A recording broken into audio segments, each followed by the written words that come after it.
बुर्की ग्रंथ चल रहा है। महाराज फरमा रहे हैं बुर्की ग्रंथ के माध्यम से, राजा जनक होम जिग करता, कयो जोगेश्वर आवे, पुरोहित अग्न मिल्या उठ सामायु, भुरकी मन भावे, दान पुण्य देता दिन बीता, भगत बीज नहीं उगा, नव जोगेश्वर बुरकी नाकी, पाए ज्ञान पद पूगा, वेद व्यास का सुत सुख देवा, ग्रह तज मन बसाया, आगम निगम झूठ जग झाण्यो, बुरकी तेज बधाया। कह रहे महाराज राजा जनक होम करते थे, यज्ञ करते थे, दान करते थे, पुण्य करते थे। ये सब चीजें करना अच्छा है, करना भी चाहिए। लेकिन महाराज फरमा रहे कि इन सब को करने से शुभ कर्म होते हैं इनसे, और शुभ कर्मों के होने से पुण्य की प्राप्ति होती है। और फिर इस प्रकार से अनंत जन्मों के पुण्य जब संचित होते हैं, तब जाके संत सदगुरु केवली भगवान हमें मिलते हैं। बिना पुण्य के भी नहीं मिलते। हाँ, डायरेक्ट नहीं मिलते। तो ये पुण्य भी करना अच्छा है, अच्छा है, करना चाहिए। तो करते करते करते करते आगे से आगे बढ़ते जाते हैं।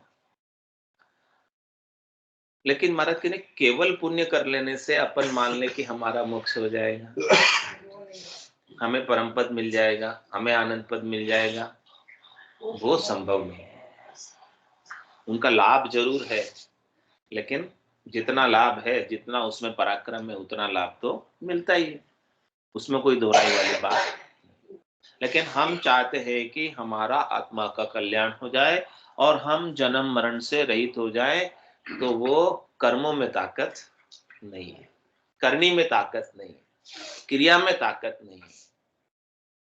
करनी और क्रिया तो शुभ और अशुभ कर्मों का बंद कराती है, और अपन होना चाहते हैं मुक्त।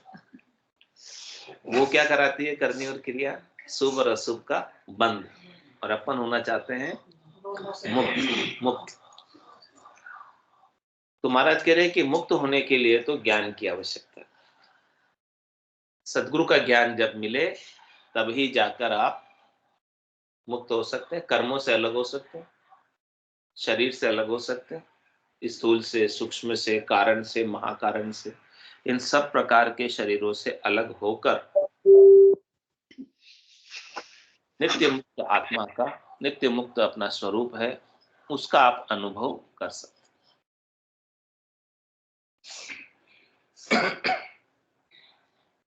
तो दृष्टांत महाराज ने राजा जनक का दिया, नव जोगेश्वर से इनको सारा ज्ञान प्राप्त हुआ, और उनके गट के भीतर ब्रह्म की भक्ति का, केवल्य की भक्ति का, निज नाम सतनाम कुदरत कला नेंचर की भक्ति का बीज प्रकट हो गया, अंकुर डाल।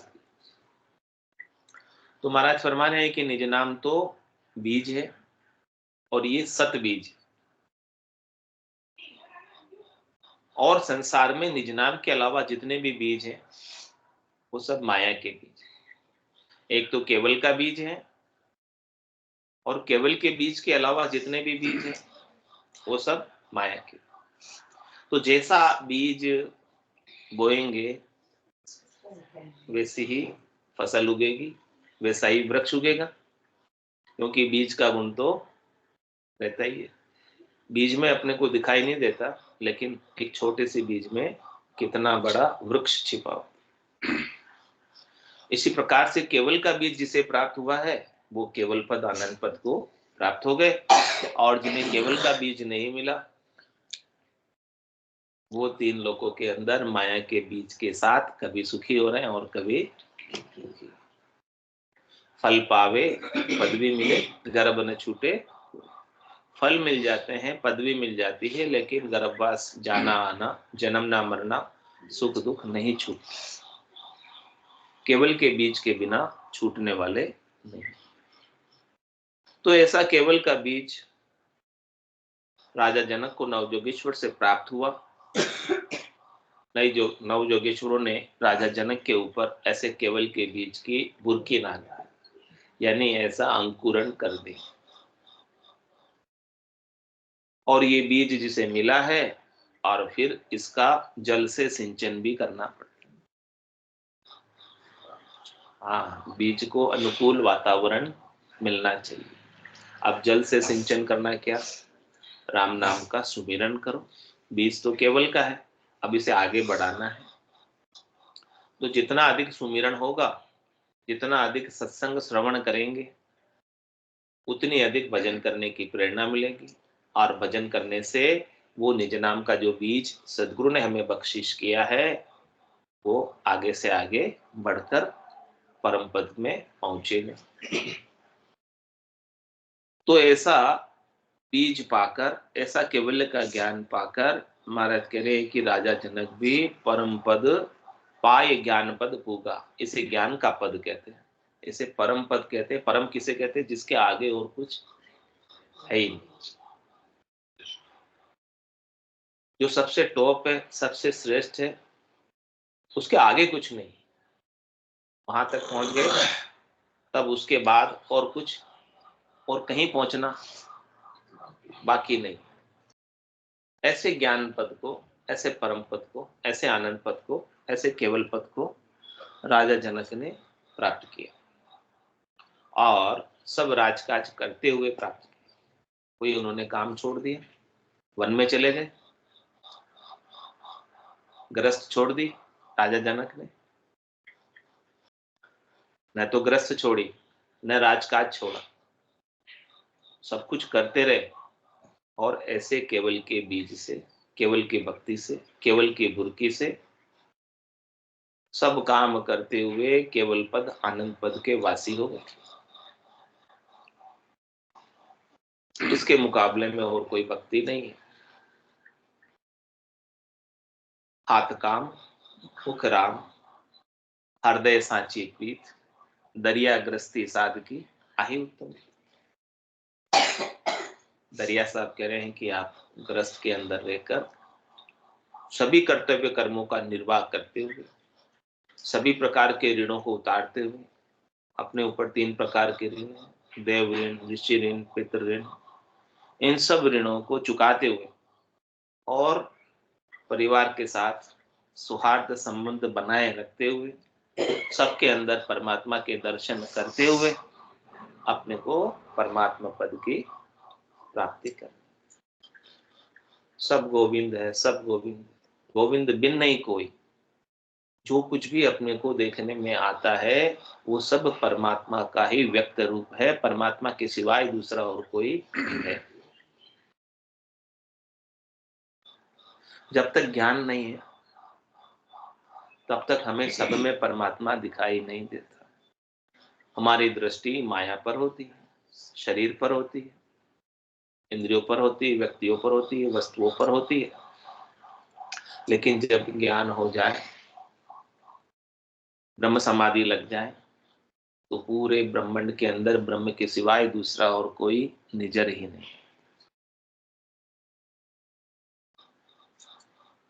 पूरी त्रिलोकी के अंदर परमात्मा के सिवाय किसी दूसरे की सत्ता है ही नहीं। माया का तो कोई अस्तित्व ही नहीं, माया का तो कोई वजूद ही नहीं। लेकिन ऐसा ज्ञान मिले, तब जाकर अपने को सबके अंदर ब्रह्म के दर्शन होने लगे, सबके अंदर परमात्मा के दर्शन होने लगे। सिया राम में सब जग जानी, करो प्रणाम जोड़ी जुग। सबके अंदर परमात्मा के दर्शन करें। परमात्मा के सिवाय दूसरा और कोई हमें निजर नहीं आए।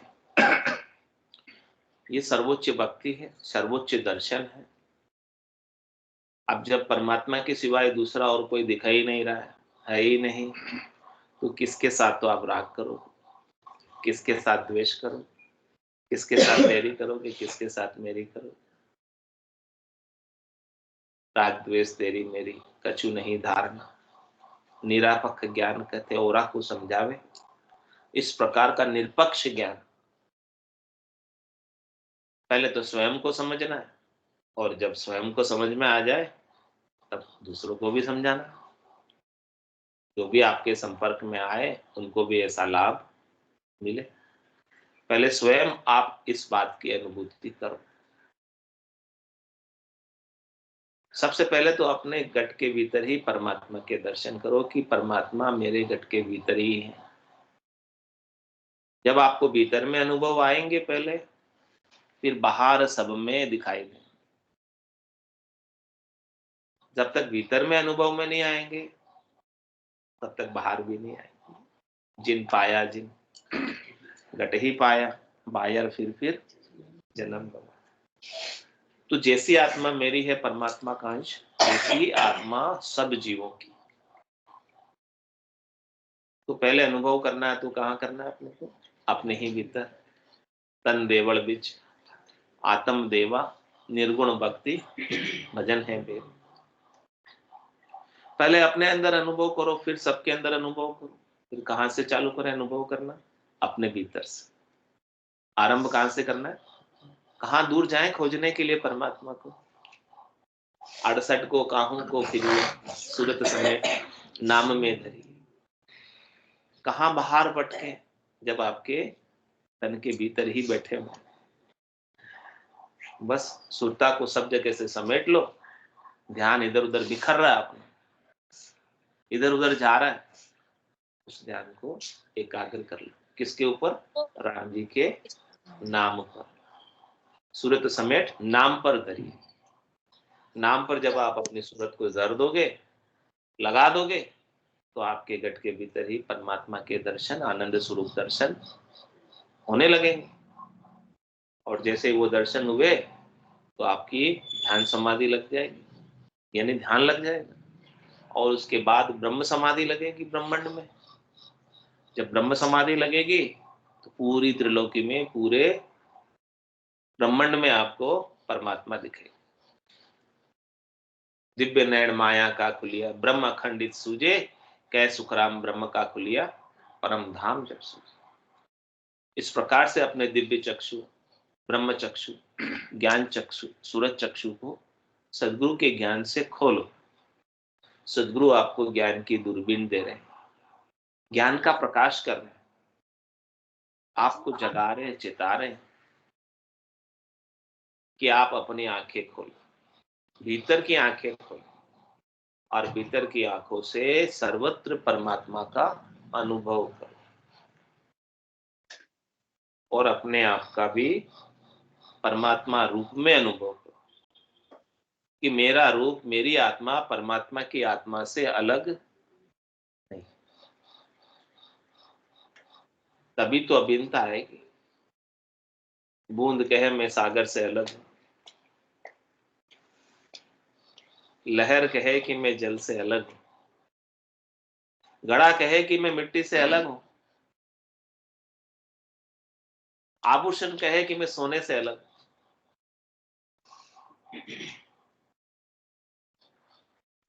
कहता है जब तक वो घड़ा बना रहता है, जब तक वो आभूषण बना रहता है, जब तक वो बूंद बनी रहती है, जब तक वो लहर बनी रहती है।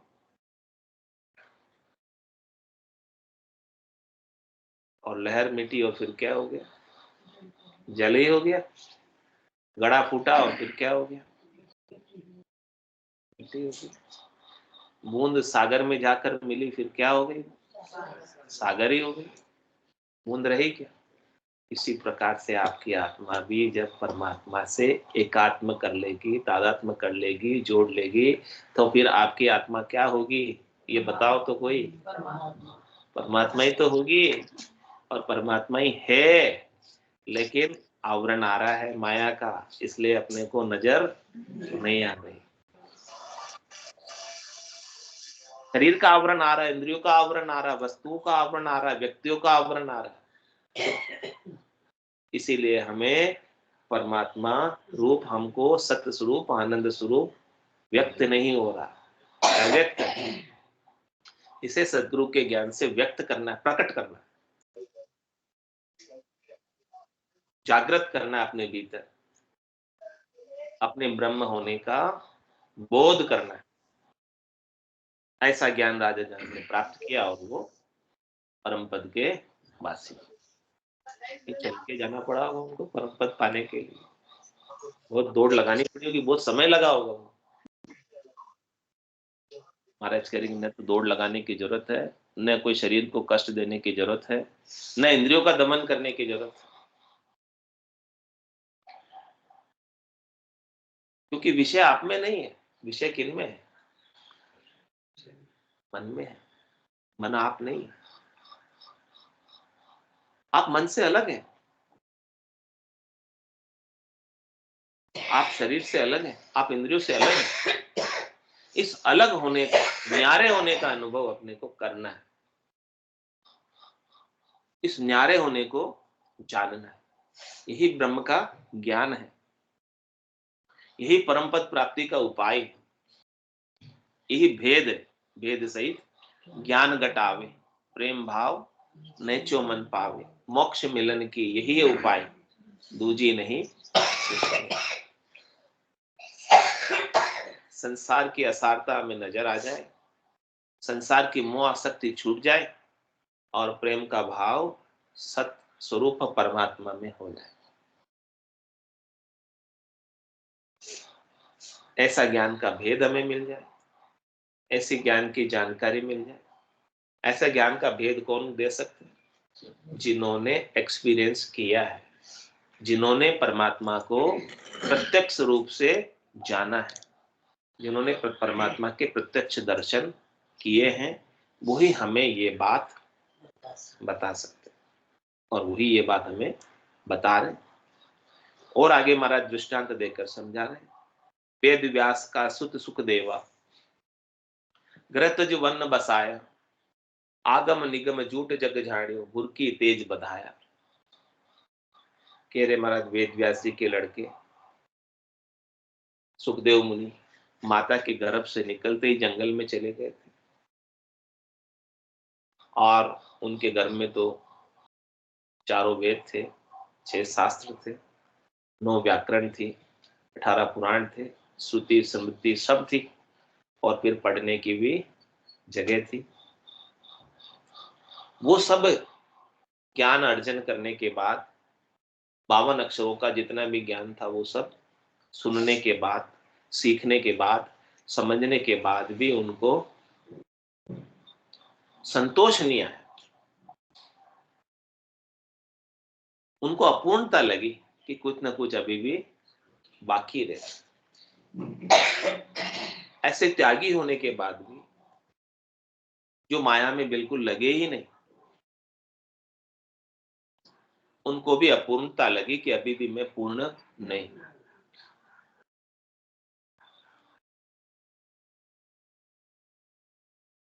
तो सुखदेव मुनि ने अपने पिता वेदव्यास जी से ये बात शेयर की, बताई। तो वेदव्यास जी ने कहा,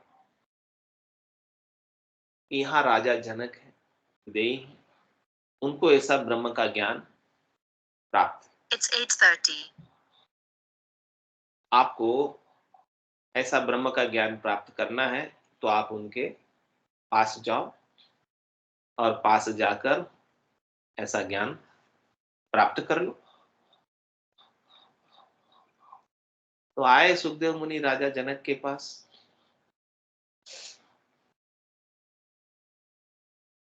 राजा जनक राजकाज कर रहे थे,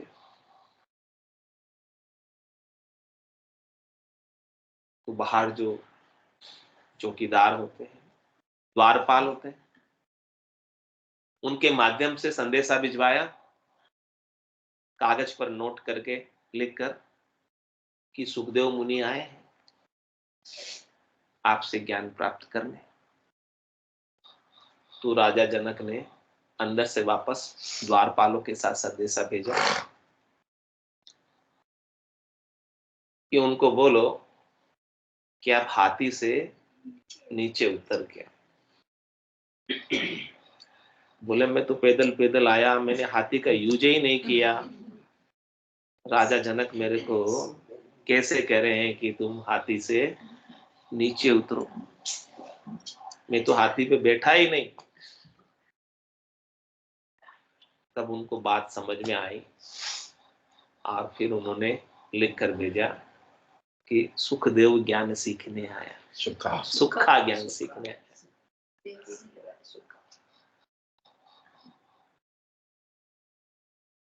हाथी क्या था? मुनि। अब जो मुनि है पहले से ही, उनको क्या ज्ञान दोगे? जो पहले से ही जानता है, पहले से ही भरा हुआ है, थैला पहले से ही भरा हुआ है, तो उसमें क्या डालोगे? तो ज्ञान सीखने जाना है तो एकदम खाली होके जाना, तो उसमें कुछ ना कुछ आप पूर्वाग्रह लेके जाओगे, अपने ज्ञान का अहंकार लेके जाओगे, अपना अभिमान लेके जाओगे कि मैं तो सब कुछ जानता हूं। और जानते भी हो तो भी ऐसे सुनना कि पहली बार सुन रहा। हाँ, ये बात पहले आपको 4 बार सुना दी होगी, एक ही बार, लेकिन ऐसे ही सुनना कि पहली बार सुनी है।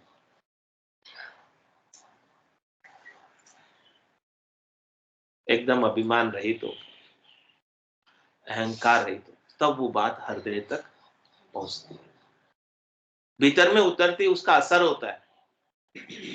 नहीं तो जानते हैं ये बात, तो रोज ही यही बात करते हैं, क्या है नई बात? क्या है नई बात? तो कुछ होती ही नहीं है। महाराज ने इतनी सारी वाणी कथी है, 30,000 कथी है वाणी, इतनी सारी वाणी कथी है, सब में एक ही तो बात कही, कोई दूसरी बात कही क्या? राम भजन की बात कही सब में, और कोई दूसरी बात कही क्या?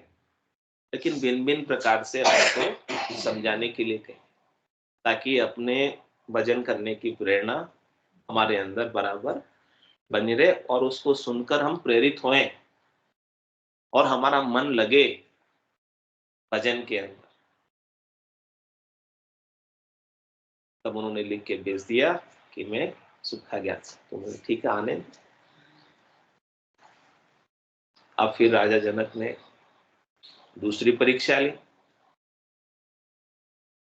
जो ज्ञान सीखने आते हैं वो उस ज्ञान का पात्र भी है कि नहीं है, पहले वो तो चेक। क्योंकि ये केवल्य का ज्ञान ऐसा कोई सस्ता ज्ञान नहीं, सरल ज्ञान नहीं हर किसी को दे दें, और हर किसी को दे दोगे तो उसको समझ में भी नहीं आएगा। बहुत बेशकीमती अमूल्य ज्ञान है और बिरली सी जगह है, सब जगह भी उपलब्ध नहीं है। 3 लोक की फल की प्राप्ति के ज्ञान तो सब जगह मिल जाएंगे, शरीर के सुख के ज्ञान, संसार के सुख के ज्ञान, इंद्रियों के सुख के ज्ञान, वस्तुओं के सुख के ज्ञान, किराने की दुकानें तो गली गली में मिल जाएंगे। लेकिन जो हीरे की दुकान है वो कहाँ मिलेगी? गली गली में मिलेगी, बिरली सी जगह।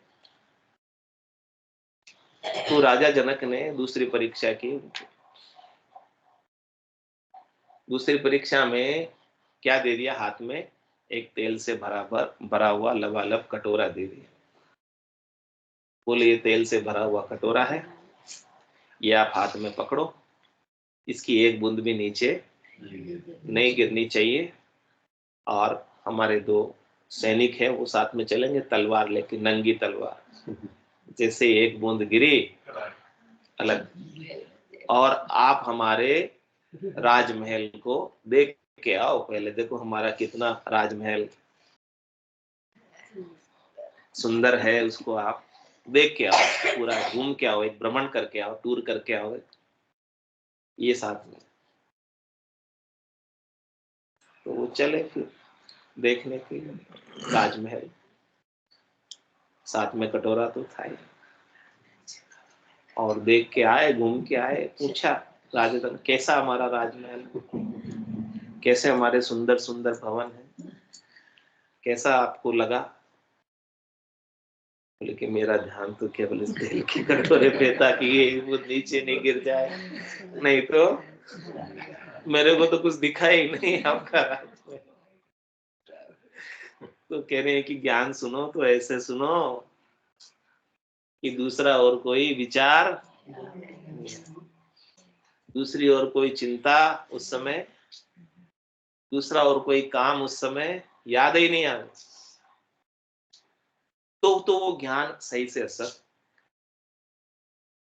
अपन बैठे तो यहाँ है फिजिकली, और मन कहाँ जा रहा? घर में क्या हो रहा होगा, मैं तो गैस पे क्या चढ़ा के आई दूध, वो कहीं ऊपर नहीं जाए। इस प्रकार से उन्होंने दूसरी परीक्षा पर भी वो उत्तीर्ण हो गए, पास हो गए। फिर राजा जनक ने उनको ऐसा केवल्य का ज्ञान जो उन्हें नवजोगेश्वर से प्राप्त था, वो ज्ञान का भेद दिया, उस ज्ञान की सारी बात समझाई। तो उन्होंने अपनी सुरता से, अपने ध्यान से सारे ज्ञान को ग्रहण किया, और ग्रहण करके और उनके ऊपर भी ऐसी निज नाम की, सतनाम की, कुदरत कला की, नेचर की, ब्रह्म ज्ञान की, तत्व ज्ञान की, सात तत्व की बुरकी डाल दी, और बुरकी पाकर वो आनंदित हो गए, मगन हो गए, अपने स्वरूप का उन्हें बोध हो गया, सत्स्वरूप को जान लिया, आनंद स्वरूप को जान लिया। ये सत्स्वरूप का ज्ञान, आनंद स्वरूप का ज्ञान 52 अक्षरों में है नहीं, 52 अक्षरों में कहने में आता नहीं, लिखने सुनने पढ़ने में है नहीं, इंद्रियातीत है। तो ऐसे ज्ञान को सदगुरु के निजमन को रिझा कर, राजी करके प्राप्त कर सकते। सदगुरु का निजमन कब रिझता है? जब आप अपना अहंकार, गर्व, गुमान सब कुछ उतार कर निजमन से निजमन को सौंप देते हैं। निजमन से ज्ञान लेना पड़ता है, और निजमन से ही, निजमन को सौंपने से ही निजमन रिझता है, और सदगुरु के ज्ञान की कृपा हमारे ऊपर हो जाए। और बस अपने को तो क्या करना है, अनुसरण ही तो करना है। पूरा गुरु मिलिया, साची सूझ पाई, रटो राम नामा, आछी बिरिया। तो ऐसा ज्ञान अद्भुत विलक्षण है, और ऐसा राम जी के नाम का भजन सुमिरन अद्भुत विलक्षण है। इसका लाभ उठाना है, और लाभ उठाकर अपने जीवन को सार्थक करना है, सफल करना है। क्योंकि ऐसा चांस, ऐसा अवसर बार बार मिलने वाला नहीं है। ऐसा चांस बार बार नहीं मिलने वाला है। तो अभी अपने को अच्छा समय मिला है, अच्छा चांस मिला है। आपको जो आता है बोलो, कौन सा बोलना है? ये राग प्रभाती चाहिए कि अलग-अलग बोलते हैं? हाँ, कोई भी बोल सकते हैं। कोई बोल, आपको जो आता है बेटा बोलो। हाँ, इसमें आपके राग बैठते बोलो। बताओ कौन सा पेज में?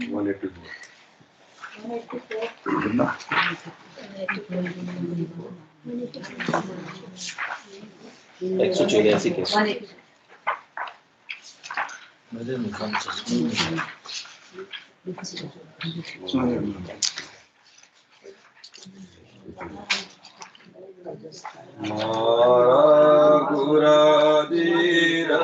देश चलो ये सैया मारी, मारा सुखारा सागर मारा, जीवारा तारण सायब बसे, मारा गुरारी राधेश चलो ये सैया मारी, देश गुरारी राछाना, देश गुरारी राछाना, वेद कहते मन जाने पुराना, वेद कहते मन जाने पुराना, शिव सन कालिक शेष पुकारे, शिव सन कालिक शेष पुकारे, तू तो पूरा, तू तो पूरा गुरु सिरधारी, मारा गुरु देश चलो सैया मारी। पीव करती बिरहन जागी, पीव पीव करती बिरहन जागी। पाँच सखी मिल शिवरन लागी, पाँच सखी मिल शिवरन लागी। प्रेम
जय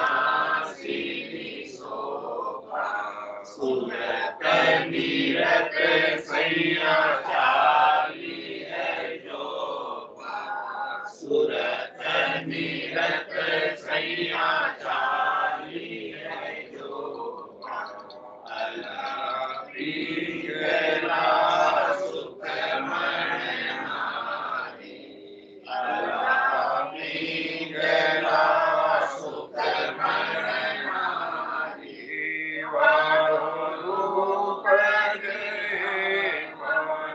रूप निहारत हारी मुरारी रासे चालो सैया मारी